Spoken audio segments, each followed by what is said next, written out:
Thank you all for being here today, and we're very lucky to have an excellent panel of speakers and experts on Haiti issues.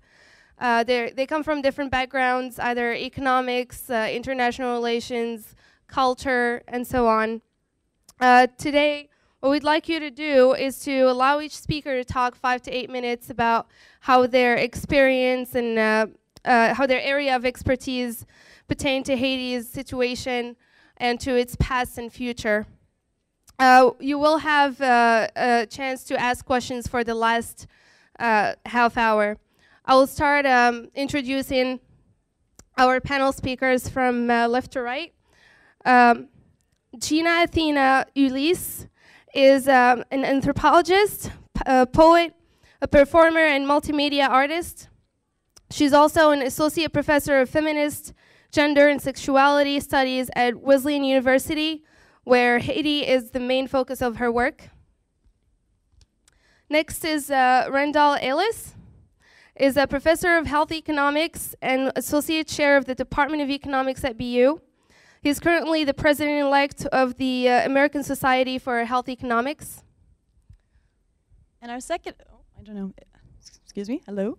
My second member is Enrique Silva, and he recently met with the president of Haiti to discuss the nation's infrastructure.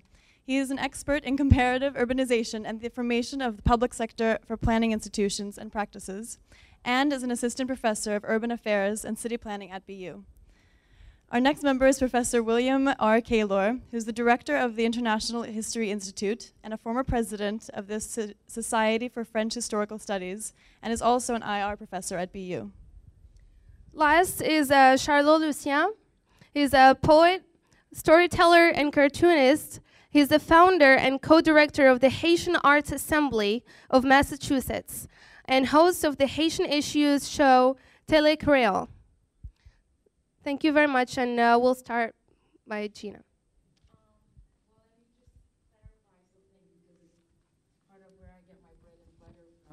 I'm actually a professor of anthropology and African American studies, and I have an affiliation with FGSS, Feminist Gender and Sexuality Studies. And then also, because I know you got that information from a website that kind of like misrepresented me, this is why I have to like re-represent myself. Haiti is the subject of a lot of my artistic works, but I just started a new project in Haiti. So in fact, that's one of the things that I wanted to speak about. I'm actually, I was born in Haiti, migrated when I was younger, and when I was in my teens, and went to school in the US, went to graduate school. I'm not getting a feedback. Are we good? Can you hear me? Yes. Oh, no? Yes. Is that better? Okay, perfect. All right, sorry about that. So I went to graduate school. I went to University of Michigan and was interested in women in informal economy, which has always been one of my interests, political economy in particular, and did a project in Jamaica. But part of the work that I did was actually look into how Haiti is understood. So one of the things that I will talk a little bit about is representations of Haiti at this particular moment in time. I am a semiotician. I look at issues of symbolic representation and what they mean.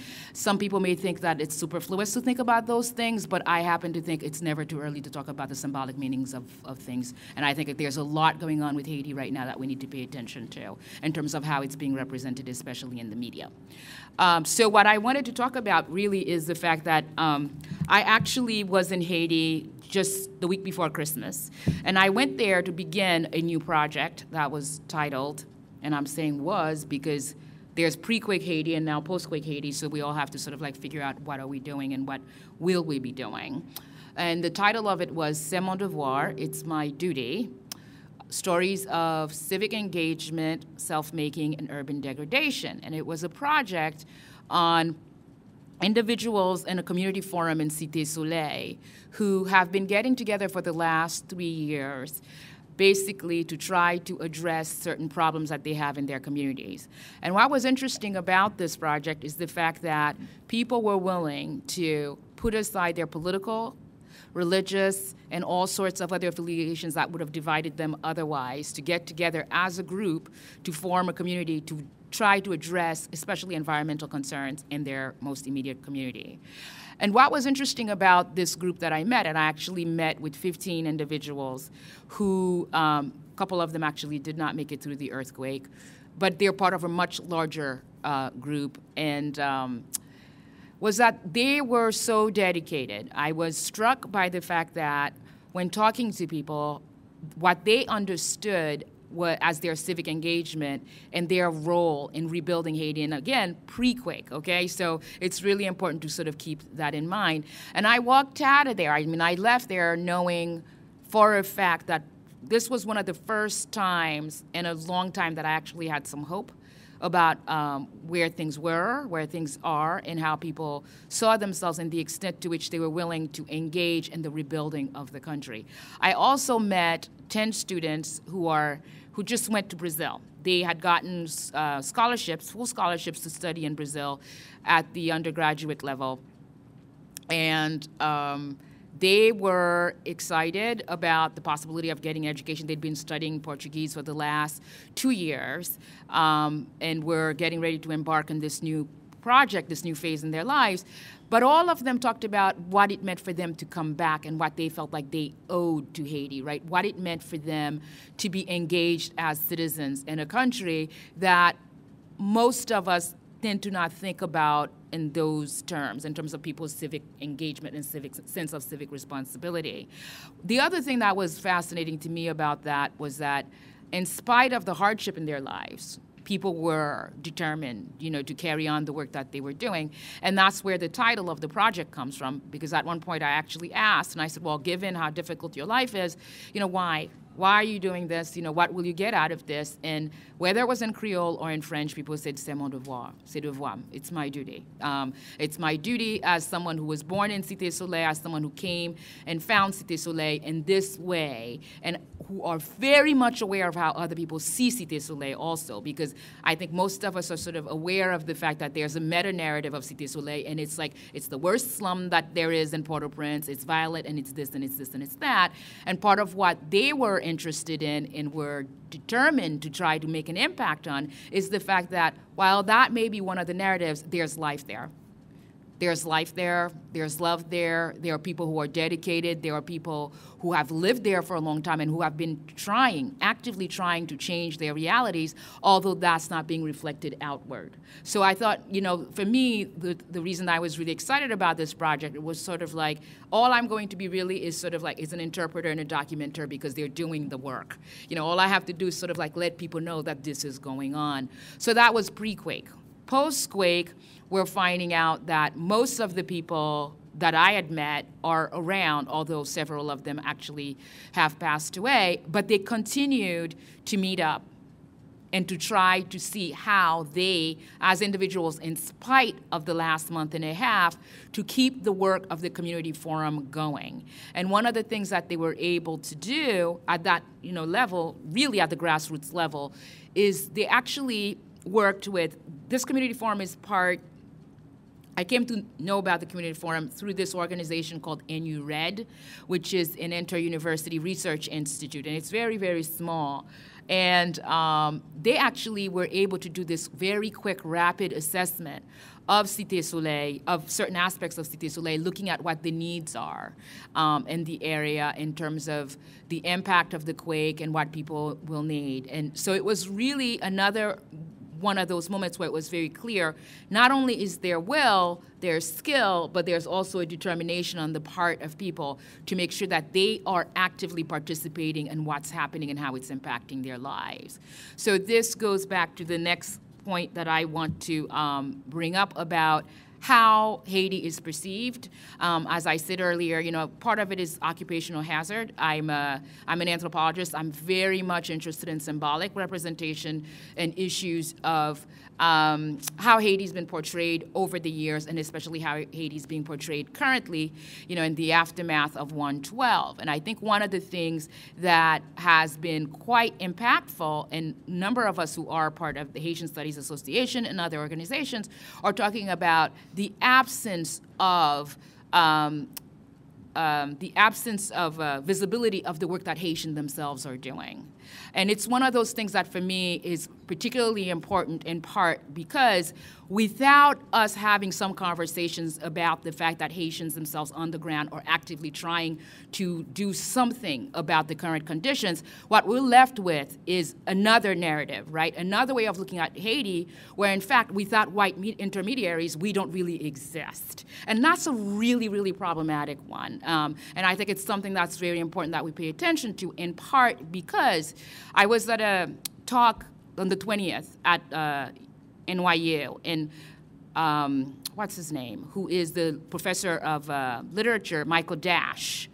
Dash actually had a really good, insightful moment when he said, this is like 1804 all over again. It's the morning after, right? So in a sense, what you have is this major clash and a crash that's happened. So what do we do now? Well, we actually know what happened in 1804. Do we want to recreate that, or do we want something different? And I think one of the things about some of the conversations that people are having, and one of the points that I'm trying to push, is that to make sure that as we move ahead, as we discuss Haiti, as we try to figure out what's going on in Haiti, to make sure that Haitians are actively engaged and involved. And also, I'm saying this well aware of the fact that the history of Haiti is the history of a state against its nation. So I'm not bypassing that fact. I think it's a very important one to keep really very much at the center of everything. So then one other task that we have in front of us is to figure out how those of us who are on the outside or those of us who are on the inside to ensure that as we move forward in the future, that the masses are not left behind again, because they were before. And I believe that's all I'm going to say. Great. Hi, I'm Randall Ellis. I'm a health economist here in the economics department. And I have actually not been to Haiti myself, although I've spent time in many developing countries. And I learned a great deal from reading about Paul Farmer in Mountains Beyond Mountains, which I greatly recommend to you if you want to get some insight into the healthcare system in Haiti. Haiti was very poor and facing many challenges before the earthquake. It's appalling that the U.S. has sort of allowed to neglect it and not been taken more initiative over the past decades. And one can argue about why that happened. I don't happen to find that so productive myself, but I think it's important to realize that Haiti faces many challenges, even disregarding the enormous damage of the earthquake. As one simple metric, the life expectancy is around 61 years, so maybe 20 years below the United States and many other developed countries. I think that one of the ways of thinking about the health system and challenges Haiti faces are short-term versus long-run. In the short term, you've seen all the dramatic footage and heroic efforts at trying to provide medical care to the many people who are injured and are struggling for basic medical care after the injuries they suffered. But quickly, the whole system has to shift back towards the longer run of planning how to rebuild the infrastructure, which was never strong in the first place, but faces many challenges, both in building capacity, in building hospitals and clinics and such, but also the manpower and organization of the structure, which was, again, never very strong in the first place. As an economist, one of the metrics that we use about a country is looking at their income per capita, and the natural number we use is gross domestic product. And Haiti, before the earthquake, the numbers that you see were around $1,200 per capita for the country. And if you were to merely take a number like 5% of that, which is spent on health care, you realize how little was being done before the earthquake. And then when you add on to that the enormous needs that they will have with many people with disabilities or many people who are facing infectious diseases, this is just an overwhelming challenge. So I think that this dimension of the effort is going to require a lot of commitment. We're lucky in Massachusetts. We have an excellent healthcare training and delivery system, and maybe we can share some of the capacity and staffing and volunteers as well that can play a role. I was trying to think of ways that we can be helpful without necessarily going to Haiti. and want to just mention a few in my remaining 1 or 2 minutes. One way, of course, is to think of contributing money. I know you've all been confronted with that. I'm inspired by the time I was in India, and there was a relatively small earthquake, but it killed several hundred people. And the director at the research institute I was at asked or invited everybody to join him in contributing 1 day of income to help relieve the earthquake victims. And it was a very inspiring thing when you thought of myself as a foreigner earning more in a day than many of the secretaries or cleaning people might earn in a month or more. And so it's an eye-opener when you think, oh, well, what is my willingness to contribute for this kind of effort? And even some of you are students, and if you want to calculate the value of your housing and food and other aspects, you are still much, much wealthier than the average Haitian and such. Another possibility is to try and encourage Boston University to admit a few or how many students who would have entered the university in Haiti or tried to go on to higher education at some point. Massachusetts does have a lot of medical capacity. Trying to do some support planning for the health structure might be one option. And then the last thing is to think about possibly volunteering, but don't try to rush down there. Right. I think there's a flood of volunteers. It's very hard to coordinate them. And what I know is that they will be needing assistance for the next decade. Right. So you could think of next summer, a year, 3 years from now, or when you graduate, go into the Peace Corps or something. All of those I don't know whether they're particularly active in Haiti, but I'm just giving those as examples of the type of longer-term involvement that might also be possible. Thank you. I hope that later on we have a bit more time to pick up on some of the things that Gina was mentioning about the counter-narrative. I was in Haiti the week after the earthquake. I spent a week there, and when I came back, I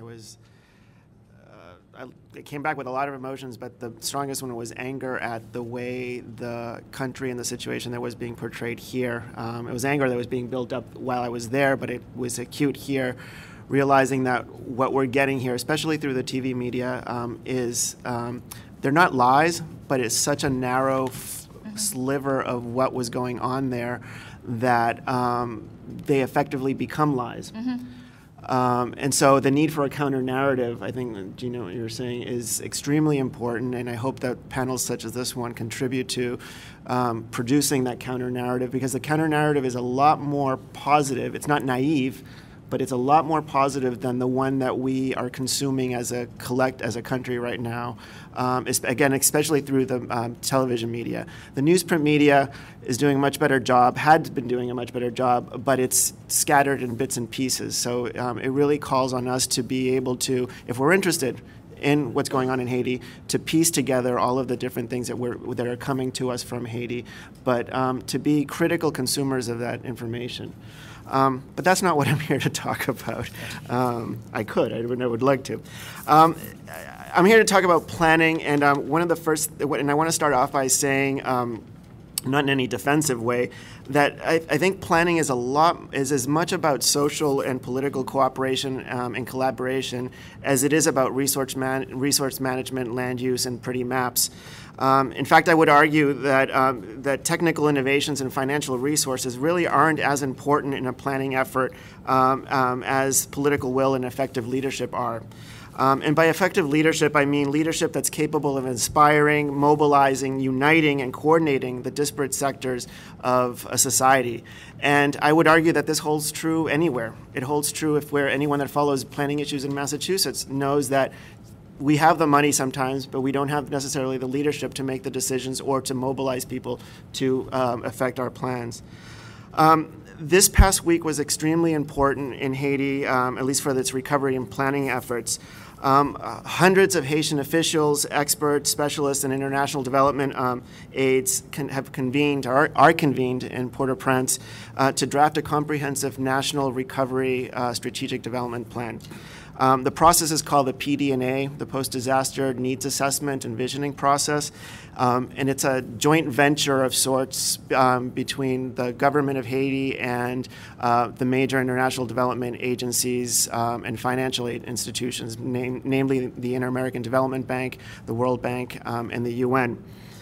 The PD&A's objectives are to first stabilize the country, protect the most vulnerable, and prepare itself for the rainy season. This is news that we've heard a lot already here. The second objective of the PD&A is to assess the scale of material and human loss, and from that to develop a preliminary scope of needs. So that's where the needs assessment comes in. And from that, start estimating the cost of reconstruction. And the final element of the PD&A is to establish a long-term strategic vision for the country to reduce the physical and human vulnerabilities that were so painfully uncovered by the earthquake. For those of us that are interested in governance and planning, there are two key points to consider with this PD&A process. The first is organization. The PD&A process is organized with a central command structure, but it's essentially been split up into sectors. Land use, so people are looking at land use, economic development, infrastructure, so on and so forth. All the nice pieces of the puzzle for planning. This is a practical approach in many ways, but it's also one that is cause for pause. It's an approach that can reinforce narrow interests and really undermine the collective kind of comprehensive need of the project that's at hand. It also can keep people from talking to one another. I think the sectoral approach really reinforces these silo types of approach and kind of corralling of expertise as opposed to promoting a kind of cross-pollination of expertise, resources, and so forth. And within that, what it really does, it puts a premium on coordination and collaboration from the people in the central command structure. The other part that's interesting in the kind of we need to keep close tabs on this is that a lot of this is driven by costs. As you notice, the PD&A, we're trying to assess the damages to project costs. We do a strategic plan to project what the costs of making Haiti better than it was. It's money, money, money. And this is important because most of the work that's happening in the PDA is going to be a direct input into the donors conference at the end of the month here in New York. So what's being defined now in terms of plans and visions and budgets is going to affect the tenor and the outcome of that donors meeting. I don't want to get into the details. I'm more than happy to answer questions, but that has a lot of implications about who's doing what and why and what's the actual end goal of particular types of initiatives. And this goes back to just really keeping in mind what it does really is reinforce the sense of economic dependence in Haiti with the international community. And this sense of dependence really is something that we need to keep in mind, and it's about understanding how everybody is involved in promoting and kind of reproducing this dependence, not just the Haitians, but the international development community. And it really is going to put a premium on looking at how people are doing things differently, and again, not just replicating this. And I'm not saying this as a condemnation of the PD&A. I think times of, it's a chaotic time down there. There are many people, as Randy was saying, that are down there. It's a really cloudy, foggy environment. So something has to happen. Someone has to come with some organization. And this is what came out, this PD&A structure. So I don't want to condemn it, and I don't want to say that it's doomed to fail, but it does really call out some challenges that we need to pay attention to, and it's really challenges that we have to look at to see if whether or not people, the Haitians, the U.S., and the international community are actually going to do things differently. And by doing things differently in Haiti, I'm talking about really working collaboratively and in a transparent manner, accepting the need to share control. And again, I want to emphasize this isn't just about Haitian government saying we need to share control. It's about the U.S., the UN saying we'll share control over the money that we're going to give you. And it's also working with collective interests in mind. One of the things that's heartbreaking about Haiti, and I think you put it really beautifully, Haiti is a history of, the history of Haiti is a history of the state against its nation. This has meant that no one's been keeping the collective in mind. And so the destruction in Port-au-Prince is a failure of this model of the state that really never had the nation in mind, but particular types of interests in mind. This call for collective action, for collaboration, transparency, isn't really, it's more than just a philosophical issue. It's really a practical one. The scope of destruction, the scope of planning that needs to happen really means that there's no one solution, there's no one agent or actor that can do anything of any scale.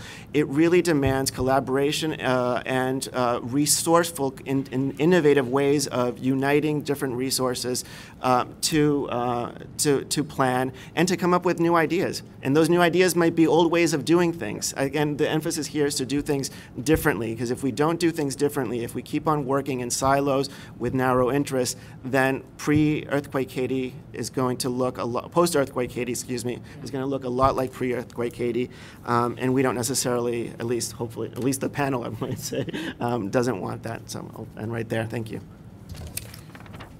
My name's Bill Keylor, and I am going to take a slightly different approach and perspective from my esteemed colleagues. I'm a historian, and my two areas of interest are the history of French foreign policy and the history of American foreign policy.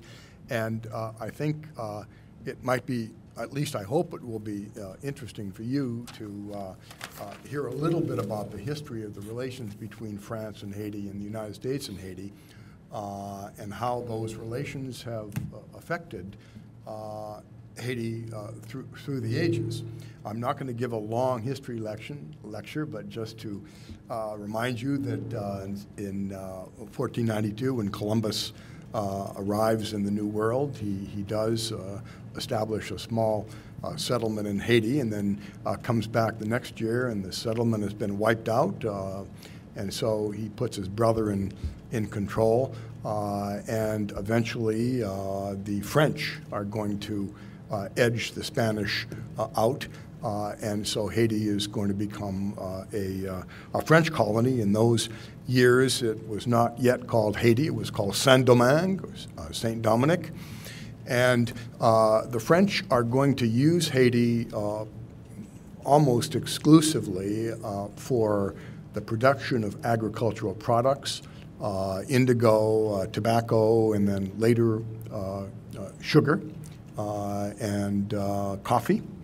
And the result is that Haiti is going to have a very serious labor shortage, and so in order to meet that labor shortage, they're going to import African slaves to do the work there. You have a very small, white, French settler population, and an increasingly large slave population, which reaches about 500,000 by the end of the 18th century, at a time when the French white population never exceeds 25,000. So this is a very small, very, very small settler elite riding herd over a very large slave population. The original indigenous inhabitants, the Taino, are completely wiped out. They disappear from the scene. And so Haiti becomes this really quite extraordinary example of a slave economy being run by a very small white elite. Anyway, the next point I'd like you to keep in mind are the slave revolts that occur toward the end of the 19th century, and of course this is also the period of the French Revolution.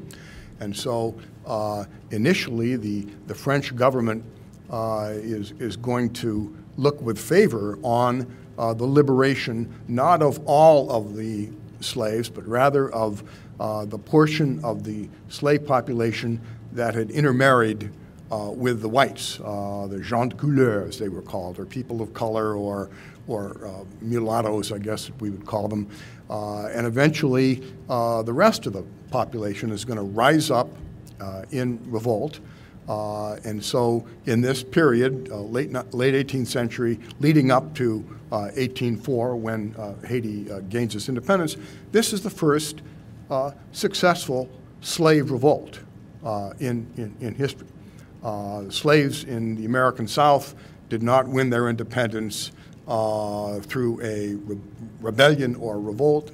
It was granted to them by the American president during the Civil War. But in the case of Haiti, they won their independence by revolting against their masters.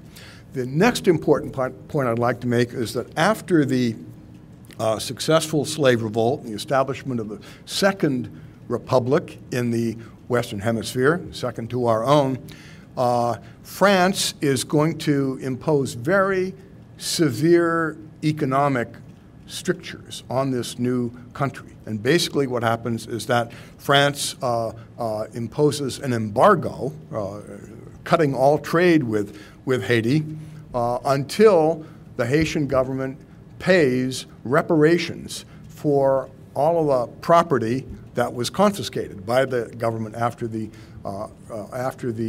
insurrection.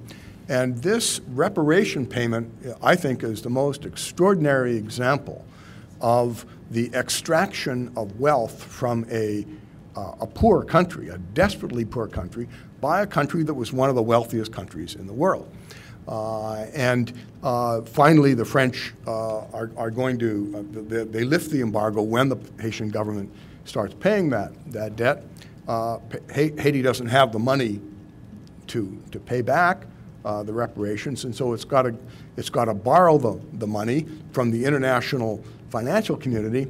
And so Haiti, from the very beginning, is indebted to the wealthy bankers in Europe and later on in the United States. By the way, the United States government participated in that embargo.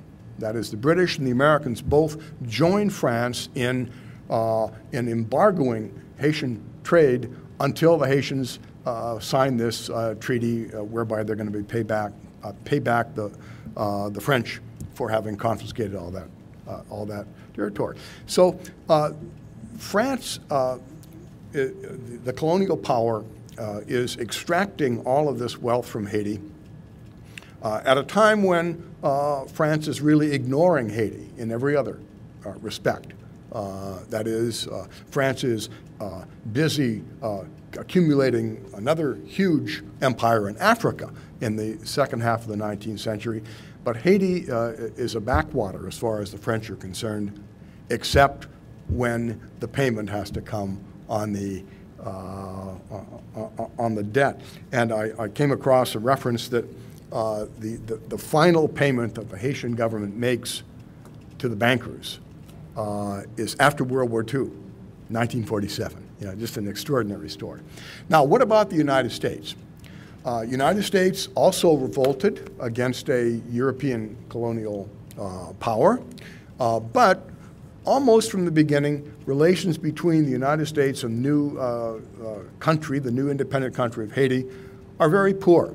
I mentioned that the United States joins the embargo against Haiti when the French are expelled.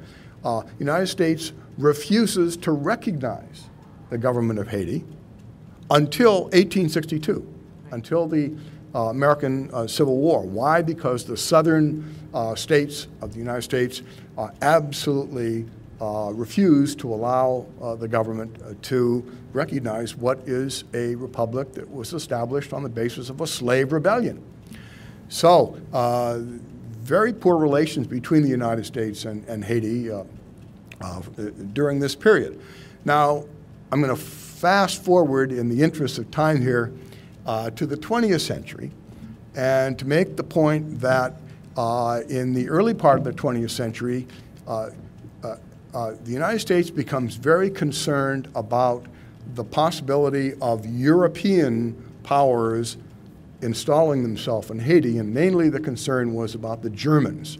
The German community, a very small community in Haiti, dominates the banking system and controls many of the large businesses and international trade. So the Wilson administration is going to get very nervous about Haiti becoming a German protectorate, as it were. And so during World War I in 1915, President Wilson is going to dispatch Marines to Haiti to take effectively control of the country, to take control of the finances, so that a European country, particularly Germany, will not be tempted to intervene in Haiti in order to collect its debts. Those American Marines remain in Haiti from 1915 to 1934. Franklin Roosevelt, as part of his so-called good neighbor policy, is going to remove the American Marines from Haiti, and eventually the financial receivership. The American Treasury Department is basically controlling the customs houses of the country and so forth. And so the United States has a very powerful impact on Haiti during this period. Later on, if we fast forward to the end of World War II, I think it's fair to say that the United States is willing to tolerate and maintain cordial relations with a succession of very autocratic dictatorial governments, the two most egregious of which are the governments of the Duvalier father and son. Why? Because Haiti is an ally of the United States in the Cold War. It supports American foreign policy interests, and it obviously is good economically as well. So eventually, the second, Baby Doc Duvalier, is edged out with American support. And since that time, the United States has intervened occasionally in Haitian affairs whenever it is displeased with the form of government that Haiti has. Of course, under Bill Clinton, President Jean-Baptiste Bertrand is restored after being overthrown by a military junta, and then later on in our own century, he is going to be edged out again, I think, largely with American pressure. So I guess in conclusion, what I would say is that this little third of an island in the Caribbean has had very contentious relations with these two countries. France, the original colonial power, for all of the reasons that I've mentioned, and then with the United States, which has acted, I would argue, in a very patronizing, patriarchal fashion toward the country. And I guess in closing, I would just say that I certainly hope if reparations are to be paid in the future, it might be America paying some reparations to Haiti for the way that it's conducted its relations with it, and maybe the French could come in and kick back some of the funds that they took. Thanks very much.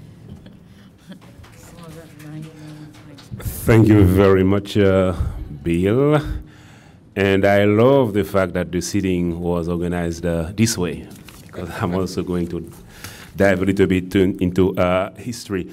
So I normally present a few pieces on what I call Haitians and Black Americans, the missing dialogue, or at times Haiti and the US, the missing stories. So what I have here is really a combination of several presentations where I'll be using history, because I believe that the fact that we don't know that we have this common history between Haiti and the US, that doesn't facilitate the kind of dialogue and connection that we may have. And I think that they will become more powerful after I've seen the involvement of Massachusetts, either individuals or organizations, as a response in the aftermath of the earthquake in Haiti. I will run through some images very quickly because they relate to my memories of Haiti, and we'll try to finish with something that I think is about hope and capacity to rebuild. So I call it Haiti pre-post January 12 Memories and Perspectives. And again, I'm not going to assume that quickly Haiti is about 10,714 square miles, slightly larger than Vermont. I picked Vermont because of the mountainous shape of Haiti. Population is 9 million people, independent since 1804, capital is Port-au-Prince, 700 miles from Florida. The language is Haitian Creole. All Haitians speak Creole, and French as a second language. Not all Haitians normally speak French based on their level of schooling. So Haiti and the US, I'm connecting the dots now. What do we know? That Haiti, for example, Charles Sumner advocated for the independence of Haiti, was literally beaten on the floor of the Senate, advocating for abolitionist cause and for the independence of Haiti. And as a result, the government of Haiti will send a medallion to acknowledge his work, which is now, as we speak, at the State House on display. Frederick Douglass in Haiti, again, was appointed as the first black ambassador somewhere, and this was in Haiti in the late 1880s. And Frederick Douglass was expected to coerce the Haitian government into selling a part of Haiti, the Mole Saint-Nicolas, and meeting with Antenor Firmin, a great Haitian intellectual who was also the Minister of Foreign Affairs, he undermined the instructions received. And this never materialized, and as a result, the US turned their attention to Cuba, and that's why in 1899, what was supposed to be happening in Haiti happened in Cuba. Thus you have Guantanamo.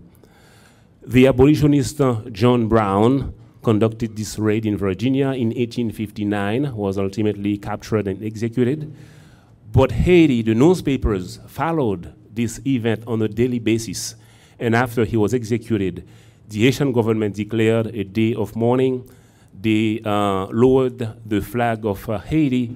They contributed $20,000. We are talking about after 1859, an enormous amount of money back then.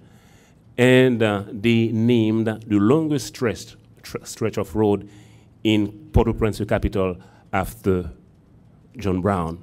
So I, as a Haitian person, I grew up knowing about Avenue John Brown and never knew what it meant until I came here and started to investigate who was this guy. I'll go back to Jean-Baptiste Point de Sable. I was in France, was reading some books about this French settler who created or who built Chicago. Now, Jean-Baptiste Point de Sable was born in Saint-Marc in Haiti, of course, from a French slave master and an African slave. But he was born in Haiti, in Saint-Marc. He migrated in the US and then established this first bank that was to become Chicago.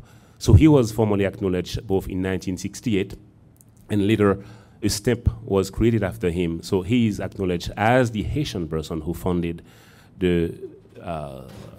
Chicago. I love this quote of Malcolm X that will piggyback on some of the things that you are saying here. I'm going to just quote it literally. When you select heroes about which black people are to be taught, let them be black heroes who have died fighting for the benefit of black people. We never thought about Henri Christophe or Jean-Jacques Dessalines. It was a slave revolt in Haiti that had the soldiers of French Emperor Napoleon Bonaparte tied down and forced to sell one half of the American continent to the American. They don't teach us that. That's the kind of story we want to learn. So the estimate is that Napoleon, having been, his troops were defeated in between 1802 and 1804 in Haiti. As a result, he had to give up on his dream to use Haiti as a stepping stone and from there to invade the US because he already had the whole territory of Louisiana and surrounding territories. So as a result, what was then the size of the US was going to literally double. And it was sold for what amounted today to about $15 million. Maybe you can buy 15 houses in the area of Wesley or Newton. So I think knowing those kind of histories, establishing those kind of connections, help us to understand that whatever response or contribution that are happening now, there is some kind of a background history that we don't find in our Haitian books or in our American books. I'm going back to memories now. My memory of the nègre marron, the maroon Negro, the one who would flee the plantation, take off into the mountains and the hills and live as a free man. I'm going back to the Citadel Henri Christophe, again, some of my best memories of Haiti. The Citadel Henri Christophe is a large mountaintop fortress in northern Haiti. It was built between 1805 and 1820 by King Henri Christophe in anticipation of a possible return of the French. Now, this never materialized, but this was the largest fortress in the Western Hemisphere, and it was labeled by the UN, by UNESCO, as a World Heritage Site in 1982. If you want to keep actually this powerful building in mind. I also go back to some of my memories. I live in one of those houses. They are called gingerbread houses. They are remnant of houses built in the 19th century, some of them in the early 20th century. In the interest of time, I will just go through images quickly. And again, Haiti back in the day, some of those places maybe disappeared. Not maybe, many of them were literally crushed, destroyed. Some of the Haitian churches, again, that go back to 19th century architecture, some of them from 20th century. Île-à-Vache is a small island in the south of Haiti, about 15,000 people. I have a particular connection, having contributed with a brother of mine to the creation of a small school for kids over there. That's the library over at Île-à-Vache. I guess that brings some smile, but colorful, but again, very useful, very helpful for the small population. Some of those gingerbread houses again. And we keep in mind those tap-taps. Haiti has this history of quote-unquote naive painting that started in the mid-1940s when David Peters, he objected to the Second War, and as a result, as punishment, was sent to as a teacher in Haiti. So he contributed to the emergence of Haitian painting. Haitian painting took off not only on regular canvas, but also on walls, building walls in churches, and finally into those public transportation little vans called tap-tap, where people literally pour their artistic skills. Haiti is also known as, the name Haiti is an Indian name that means mountainous lands. And going back to Christopher Columbus, when he traveled back after 1492 to report to Queen Isabella in Spain, when asked about what this place looked like, he literally took a piece of paper, crushed it, and dumped it on the table to say, this is what this place looks like, to talk about the shape of the land. Île-à-Vache, Bassin-Zim, again going back to memories, visual memories of my country. Labadie, in 2009, I forgot the name of this boat. This is maybe one of the largest boat taking tourists over the ocean. And 2009, again, I'm just going back to 2009 for the very fact that there were a number of initiatives, both in terms of tourism, both in terms of Bill Clinton traveling with 10 powerful potential investors to contribute to start the economy over, and then to see that in 2010, those things, or this earthquake hit, potentially destroying the willingness of some people to invest. But I'm also thinking at the same time that might trigger something in the opposite direction for people to really think about investing. The beaches and mountains of Haiti, this island, again, Île-à-Vache, that I mentioned earlier, the famous tap-tap, and then January 12, 2010.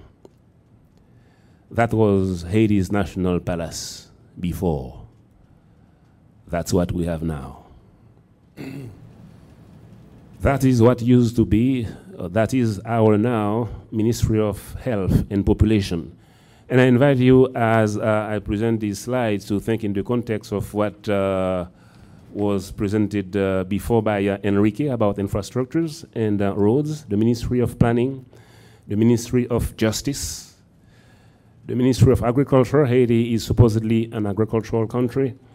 The Ministry of Education, think about education as what we need to get this country to move forward. And since I'm in BU, I will emphasize this even more.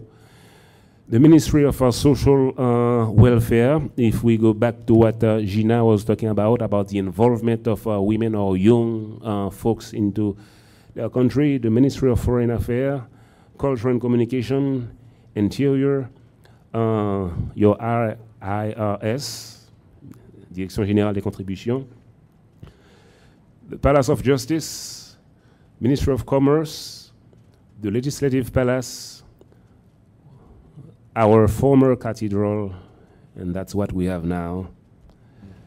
But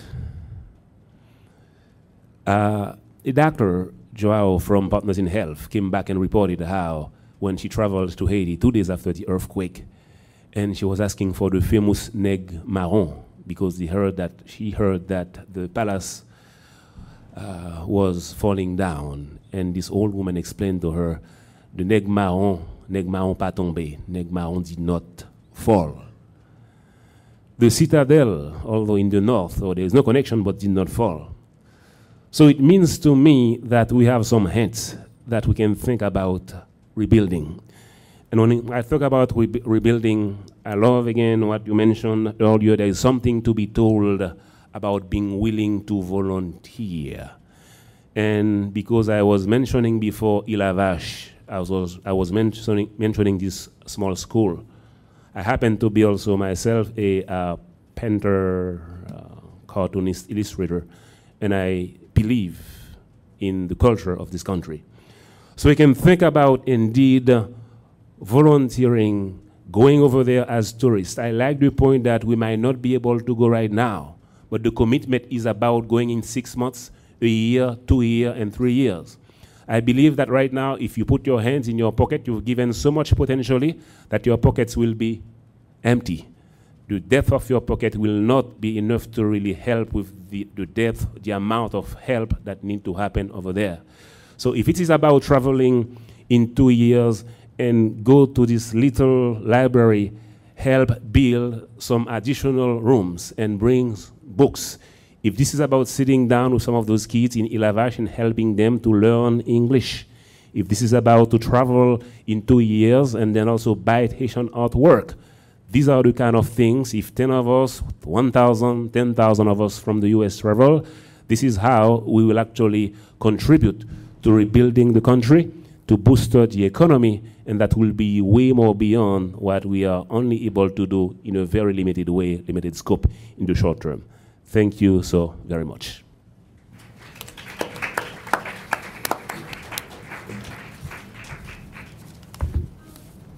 Before we go to a Q&A, I'd like to ask the panel if they have any comments on each other's presentations.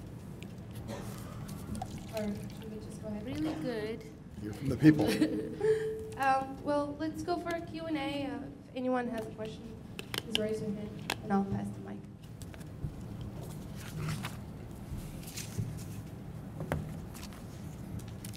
This question is directed to everyone, but it's with regards to what Professor Keylor mentioned. And I'm just curious, with regards to your, you mentioned that the U.S. had dispatched Marines, the sort of prior colonialization. Can everyone hear me, by the way? No? Okay.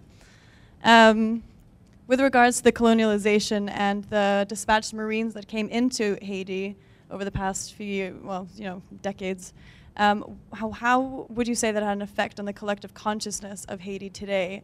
And also with regards to the fact that the U.S. has now sent in a lot of army troops there to help out, would you say there's a sensitivity lingering there with regards to the colonial past? Or how do you think the feelings are there for those of you who have experience living there? I like to start.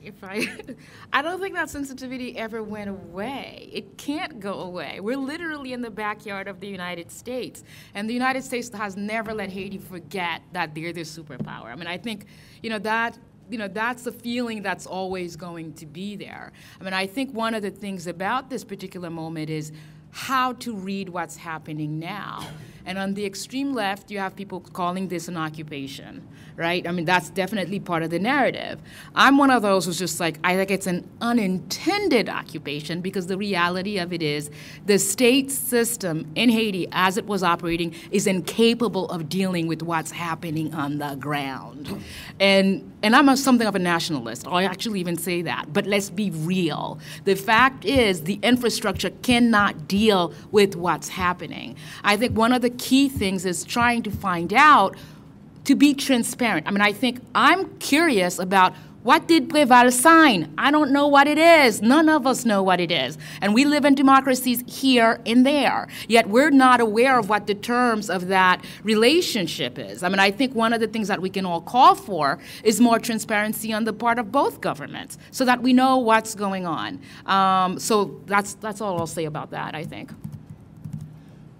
If I can add as an economist, I don't disagree with the horrible history of the U.S. and this very interesting French payments that went on way too long. There has been some change, actually, in the last 3 years between the U.S. and Haiti. I was looking on the web to just learn about how in 2006 they passed in the U.S. Called Hope 1, followed up by Hope 2, which cut tariffs on imports specifically from Haiti to the U.S. On clothing, which is one of the major exports. Apparently 2/3 of all Haitian exports are clothing. So the U.S. did try to make some preliminary steps to help Haiti before this earthquake. And also the World Bank and the U.S. forgave large amounts of debt, which was actually in the form of prior loans and donations. So about $525 million of debt was forgiven between 2006 and 2008. So I'm not saying that that forgives all of the past injustices, but I think that the U.S. has an opportunity now to continue on with that and try to offer its generosity. And I do think that setting up new infrastructure, government decision processing, and decision-making is going to be an important part of the legacy. And how that is done with U.S. and foreign and other types of international donors will be very important for Haiti's future. I would add, I'm trying to figure out what exactly to add without taking more time, but I think this history, this weight, is not lost on anyone that's there. Haitian, American, and so forth. I think what Randy's saying as well, the positive aspects, where things were going pre-earthquake, is also not lost on anyone, which makes the situation that much more interesting because it's not about, no one's talking about clean slate. We are talking about clean slate metaphorically because that's what earthquakes tend to give us, but there is this, what I was trying to get at with this interdependence, this awareness that both the U.S. and Haiti are dependent on one another to some degree, and no one's asking anyone to throw the baby out with the bathwater. It's the challenge now is figuring out how to do things differently given these situations and given this history.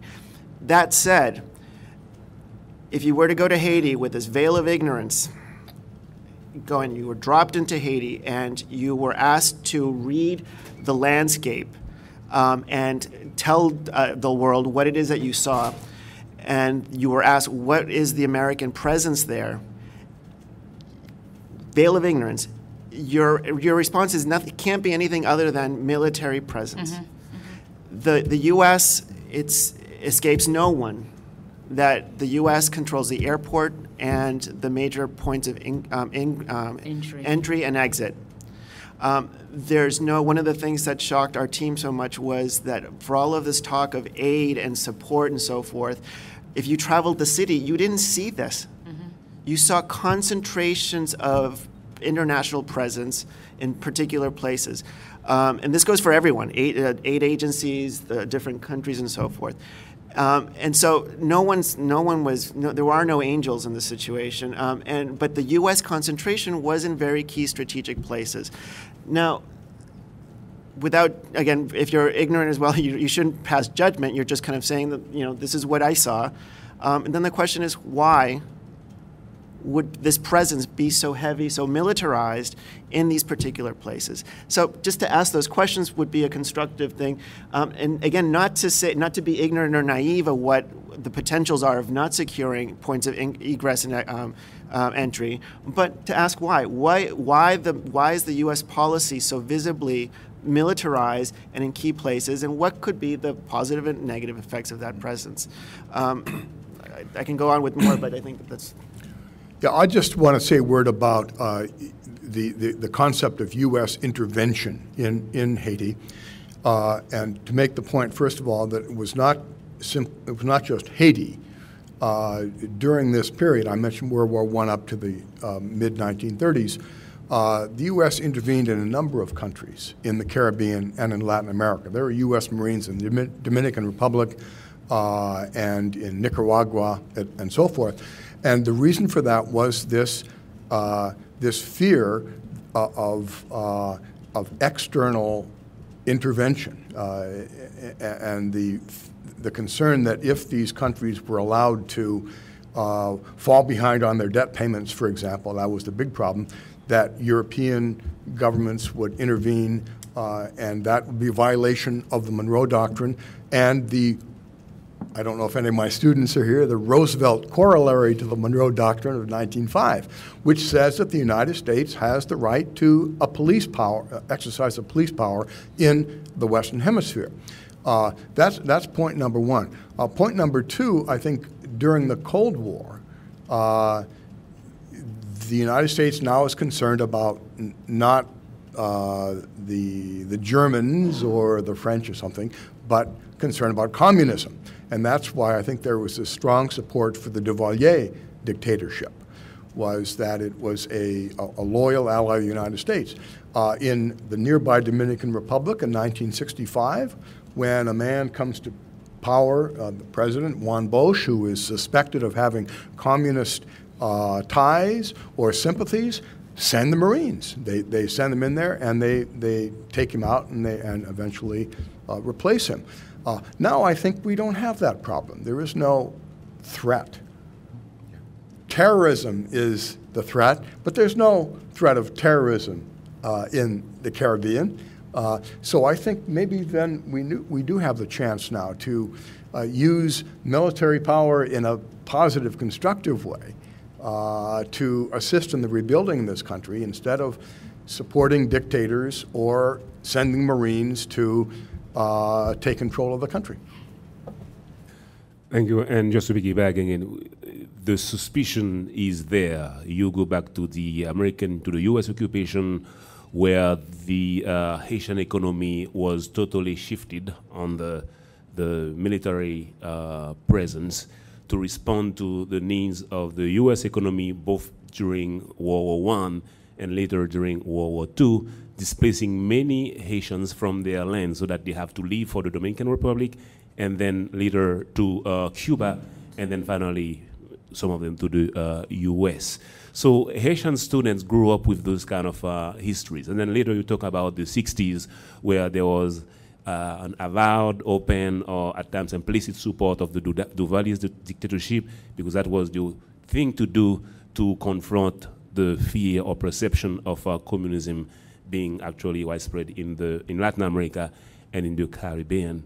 And then you get now to the 90s, where again there was a very a strange relationship with Clinton on one hand contributing to sending back Aristide, and on the other hand you find other policies refusing Haitians the right to access some political asylum while other nations, other people were able to access it. So this is to say you have all of those pieces, and I would invite you to either read Paul Farmer, The Uses of Haiti, or Noam Chomsky's book on Haiti, to have a systematic and detailed listing, well analyzed, of all of those misdeeds that led to the mistrust. Now, I would say that, yes, when you look at Hope 1, Hope 2, when you look at the recent these policy decisions around allowing Haitians to be granted TPS, temporary protective status, following the earthquake, you can say that we are now on the path where you can rebuild some kind of trust. But again, because the U.S. government in itself has been so consistent in its inconsistencies about Haiti's policy, we have to really focus on what, from people to people, what type of collaboration and contribution can be done outside sometimes of the governmental policies. I have two questions, and one is for the Haitian members of the panel.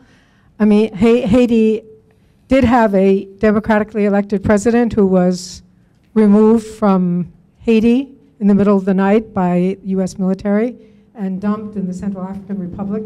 And I'm wondering if the Haitian members of the panel see any role for Aristide in the immediate future of Haiti. And my second question is more for the historians, and this is I'm asking to be helped to recall a fact. I believe that during the Aristide presidency, there was a bill presented by the Haitian government to the French government for reparations for the gargantuan rape of natural resources, timber, etc., that took place during the French occupation and colonial period. And I noted that the French government has pledged a pretty substantial amount to Haitian redevelopment. And I'm just curious to know a little more about the history of that, that demand and whether it could be re-invoked. Thank you. All right, you go first on that one. The Aristide question. I usually claim that I just focus on culture and history. But I would put it this way. Aristide will have its place in Haitian history because there was an involvement in the 80s that contributed to something. Now, after the 80s, there were negative circumstances that contributed to make him a different person. Leaders evolved in different ways. Some of them, under the weight of those circumstances, might react in a certain way or might remove themselves because they are powerless. Some of them might try to compromise in order to achieve some kind of results. And I think that in this case, that's what happened to Aristide. He wasn't able to manage those circumstances, and that led to his, I think, demise in the mind of several people who supported him, although he still has his supporters. So no, I don't think personally that he has a role to play in Haiti post-disaster 2010. We have to let go of the past and then move on. Yeah, I mean, I actually tend to agree with that. And the way, I mean, I have a slightly different spin on it. And for me, part of it is and it's a characteristic that's quite common in the Caribbean. You know, Lloyd Best, which is in Jamaican economist, calls it doctor politics, like this idea that you have a single individual that can just fix everything. And that's really a problematic one, precisely because no individual can. Part of what we're seeing in Haiti, whether it was pre-quake and post-quake, is a structural issue. So that what we really, on my end, you know, as an anthropologist, what I'm interested in is how can we redress this structurally? One person does not a structure make. So it's really important to keep that in mind. And I think a lot of people have sort of like romanticized, you know, Aristide in a lot of different ways. And one of the things that I'll always remember is people saying, you know, when he first was coming to power, how wonderful and great it was because of what he had done. And what he had done, which needs to be acknowledged, and I totally agree with you, is he's played a part in history, and it's a part that no one can take away from him. I mean, where we are right now in Haiti, one of the reasons that there's all this tension and issues about having the masses be counted, that's a Aristidean legacy, right? Who gets to have a seat at the table, right? Because that was part of his thing. But then at the same time, there were people who voted for Aristide, and this is what they said: we put him in, we can take him out. Right? We voted him in, we can vote him out. And so then I think one of the things about that is people are actually exercising their rights as citizens of the country. And so then ultimately what happens with him really has to do with what happens when people go to the polls. And at this point, I think him coming back is nothing but a disaster to make. Right now, I mean, it's not like we don't have, we already had a natural disaster. I don't think we need any more man-made ones. So that's, and I feel quite strongly about that. Just a brief word. If you look at the rhetoric on both sides of the Aristide issue, it's really quite extraordinary. The opponents of Aristide are arguing that he was involved with drug running and massacres and all sorts, you know, lining his pockets and so forth. And the defenders of Aristide see him, I think, as a kind of a savior. And who? I'm an outsider. I don't know the internal workings of Haitian politics, but I can't think of any figure in recent history that's been so differently seen by people. I mean, you know, you either love him or you hate him. I'd be interested to hear more about whether you think he has a role to play. Anyway, with regard to France, you know, the French finally got their money, their full money in 1879. That was when the debt was finally paid off. And you're right, the French National Assembly there's a bill in there to pay reverse reparations, I guess you might call it. But, you know, I think that's ancient history. France, the United States, European Union in general ought to take up this cause and not think about the past and who was involved in this or that evil act in the past, but just simply here's a country that needs an enormous amount of direct investment and lending at low rates, as well as government-to-government aid. That's the way it ought to be done. Not we're going to pay you because we supported the Duvaliers or because we sent the Marines during World War I, but because it's just the right thing to do.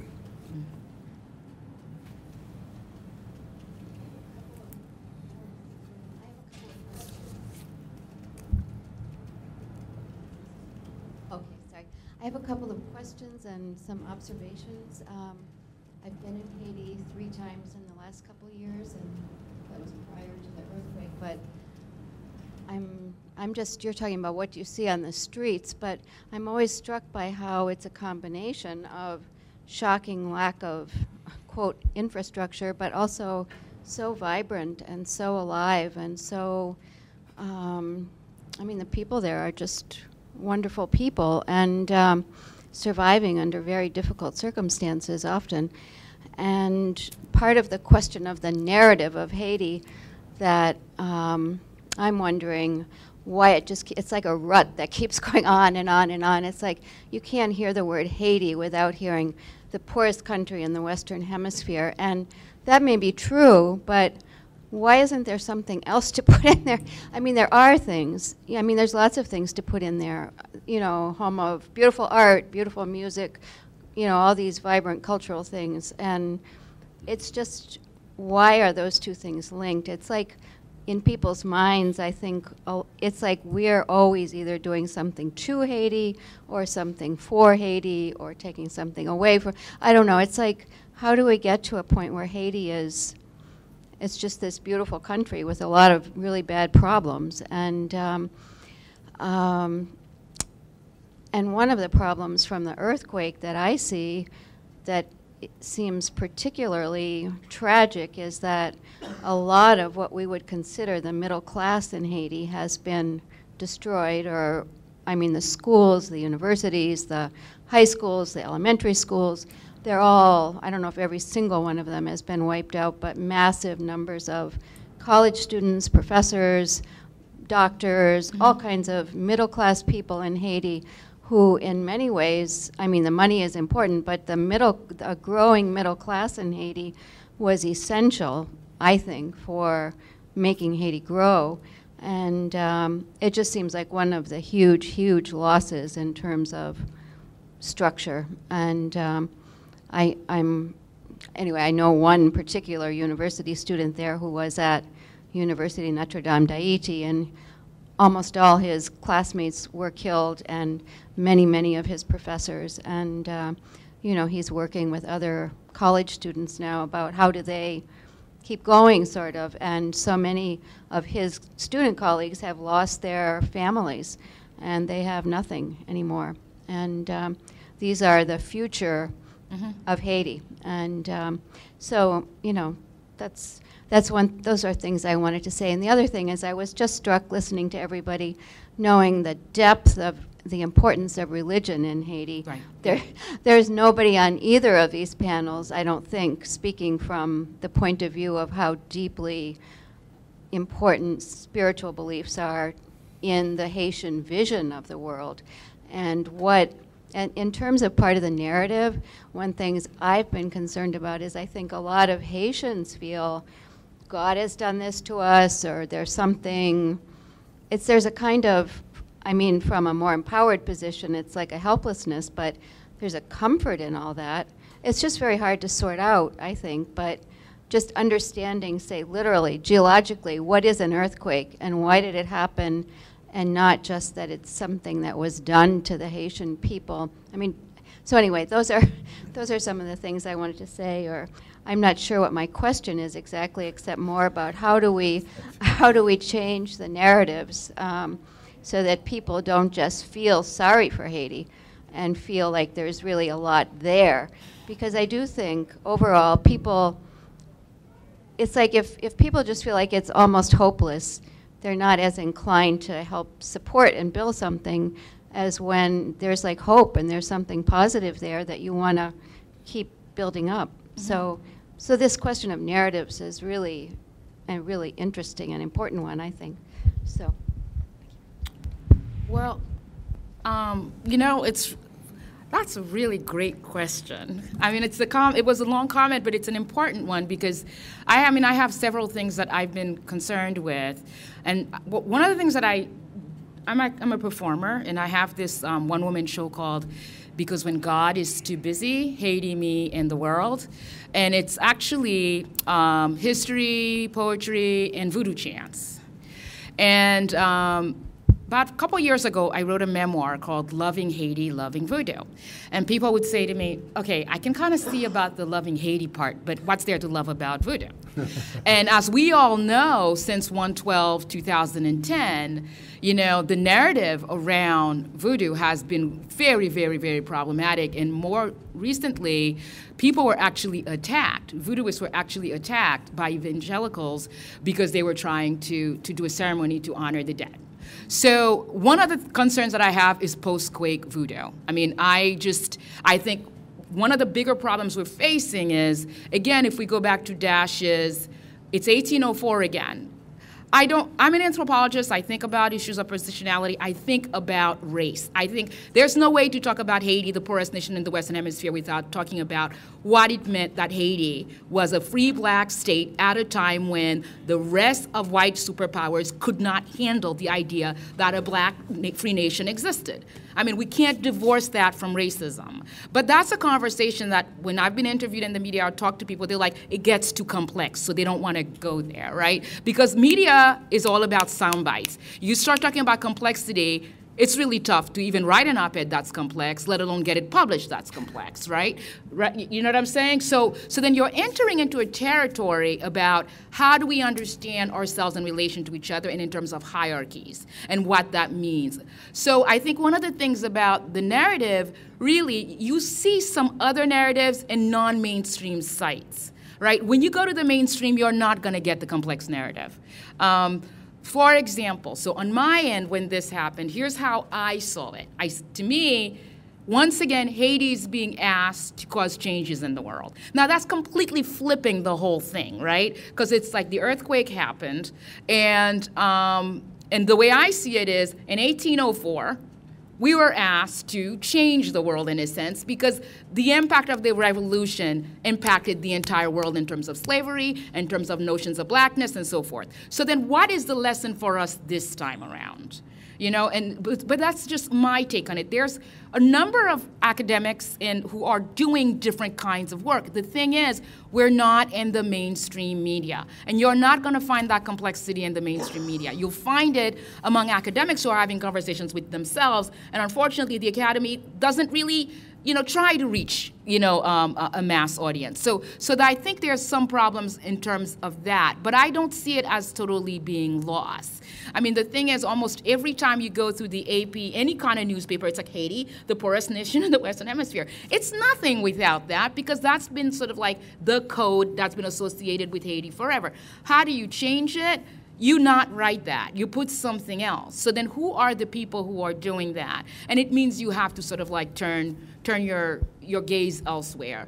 One last thing about the religious component. I mean, I think one of the things about how Haiti's always been understood, and again, not unrelated to the revolution, is Haiti's always been synonymous with voodoo. And in reality, when you look at Haiti today, Haiti is not as much of a voodoo country as people actually think it is, because missionaries have been working very, very hard, and they've been quite successful in Haiti for a lot of reasons. And I tend to be very critical of that, you know, and I'm critical of it and trying to, at the same time, leave a space for understanding people have converted. But it's very important for us to think about what are the criteria under which conversion has often occurred, because missionaries are moneyed, they have resources, they have access. In a country where the state has not functioned, has not supported its people. So then you've had parallel institutions that are usually missionary-based that have actually taken care of the nation. So sure, I'll convert if you'll give me education, if you'll give me food. But that's just Gina being a little radical. But I don't think it's something that we should not think about. So I just think that, so one last thing I want to say is, there's been some studies that have been done by people who are religious experts, and what they're saying right now is that when you look at the religious landscape in Haiti, it's about 30% Catholic, about 30% Protestant and Christian and so forth, and maybe another 30% voodoo. Because you can look at a Haitian family where you'll find people who were voodooists who have completely left it, and they have left it for good. So I think it's really important for us to be aware of the fact that over the years things have changed in Haiti, but in spite of that change, just like the poorest nation in the Western Hemisphere, we continue to get a narrative that all Haiti is voodoo. So do you see what I'm saying? So then we're not being given the plurality that's ours. You tend to get Haiti in very, very simple terms when in fact it's much more complex than that. No, go ahead. It's your first comments about the poverty and so forth. Made me think. I'm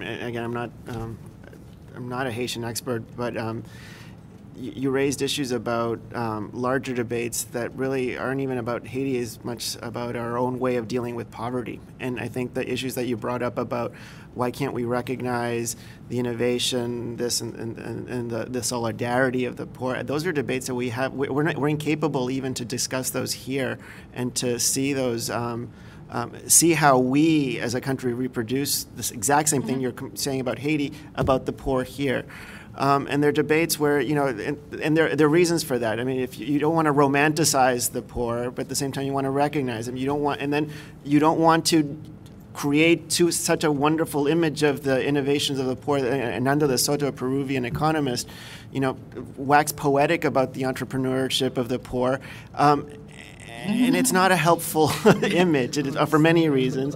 And because that also kind of, you know, it takes away from big, important discussions about the accountability of our government, our political institutions, our economic models, that I don't think, again, not just with Haiti, but even here, we have our own challenges to overcome. We don't really discuss it well here, but I see your point. Okay. I think we're going to have one more question, and then I think we have to close, unfortunately. But there maybe will be an opportunity for discussion afterwards, if anyone's willing to stay for a little while, for those of you who have lingering questions. I think it's to... Hi. Sorry, there's also another panel in 20 minutes or something. So if you would like to continue this discussion for another hour or so, there is more than time for that. Hi. I have a question about the rebuilding political institution in Haiti. I realized that in 200 years, ever since its independence, Haiti has been run by military dictatorship continuously, and seemingly this democracy has been implemented by the outside force, but not through indigenous effort. Is it safe to bet that this process of reconstruction of political institution will lead to another military dictatorship, say some strongman from the old police forces in Port-au-Prince, that you know, since this country has no history of political bargaining or any sort of effort. So that's my question. I, for one, find that a very hard question to answer because it's just predictions of the future, and I don't really have a good sense of what new institutions will be set up under this transition. I can imagine there will be a lot of change, but I do not know, exactly how it will happen. Other points?